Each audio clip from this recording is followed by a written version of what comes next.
연쇄상구균 독성 쇼크 증후군.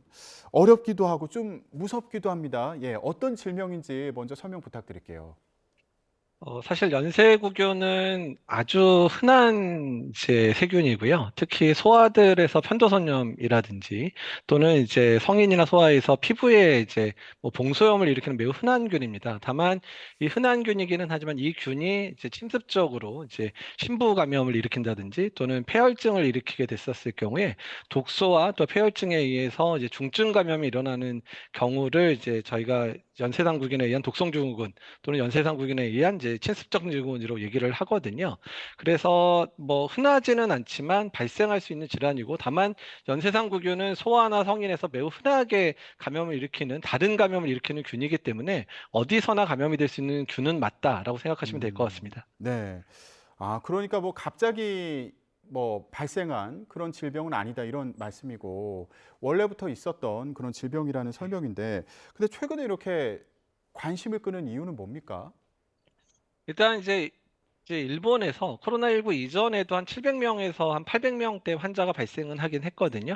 근데 코로나19 동안에 이제 마스크 착용도 하고 손위생이나 이런 것들이 이제 증진이 되다 보니까 환자가 한 600명, 700명대로 떨어졌었습니다. 근데 작년에 이제 엔데믹 상황 되고 나서 이제 마스크 착용이라든지 손위생 이런 부분들이 좀 느슨해지다 보니까 작년에 900명 넘게 이제 환자가 발생했고 올해만 해도 음. 3개월 동안 414명이 발생했으니까 예전에 비해 좀 많이 증가된 편이거든요. 네. 그리고 워낙 이제 사망률이 높아서 한 20% 내외가 사망할 수 있는 질환이다 보니까 이제 일본에서 이제 관심을 가지고 이제 이런 부분에서 이제 국민들이 주의해야 된다 이렇게 발표를 했었고 이 음. 부분이 이제 가디언이라는 이제 유명한 이제 언론에서 외국 언론에서 이제 발표를 하다 보니까 국내에 관심을 끌게 된 것 같습니다. 예.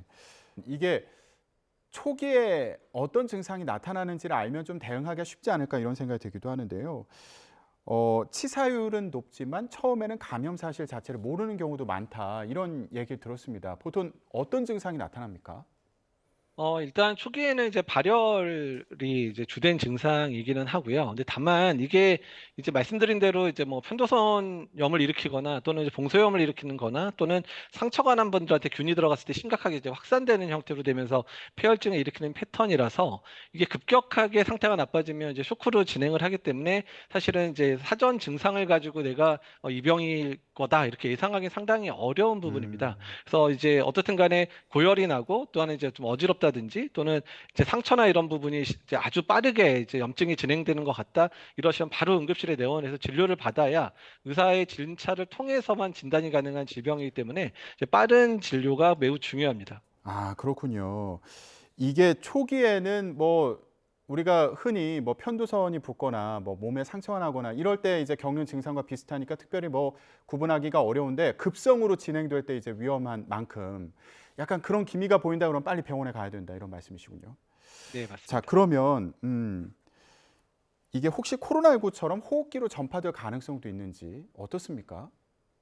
그러니까 사실 이제 연쇄구균 자체는 이제 비말로 전파되거나 접촉을 통해서 전파되는 양상이기는 하거든요. 음. 근데 어떻든 이제 뭐 편도에 이제 그 집락을 이룬다든지 이러다가 이제 점진적으로 이제 염증이 진행되긴 하는데 말씀드린 대로 이제 편도에 집락을 이루는 경우는 너무 흔하거든요. 그 중에서 어. 극히 일부만 STSS로 전파되기 때문에 STSS 자체가 뭐 비말 감염이 된다든지 뭐 이런 거로 표현하기 상당히 어렵고요. 그리고 또 되게 많은 경우들은 상처가 생겼는데 거기 상처가 염증이 낫지 않고 그게 매우 이제 그 급심하게 염증이 생기는 그런 패턴들로 진행을 하는 상황이어서 어쨌든 비말 전파가 가능하다고 하지만 코로나19처럼 그렇게 확산될 가능성도 없고 내가 그 세균이 내 몸에 들어왔다고 그래서 이제 실제로 STSS로 발병하는 경우는 거의 1% 미만, 거의 0. 몇 프로밖에 안 되는 상황이라서 그렇게 걱정할 만한 질환은 아니다라고 말씀을 드리고 음. 싶습니다. 예.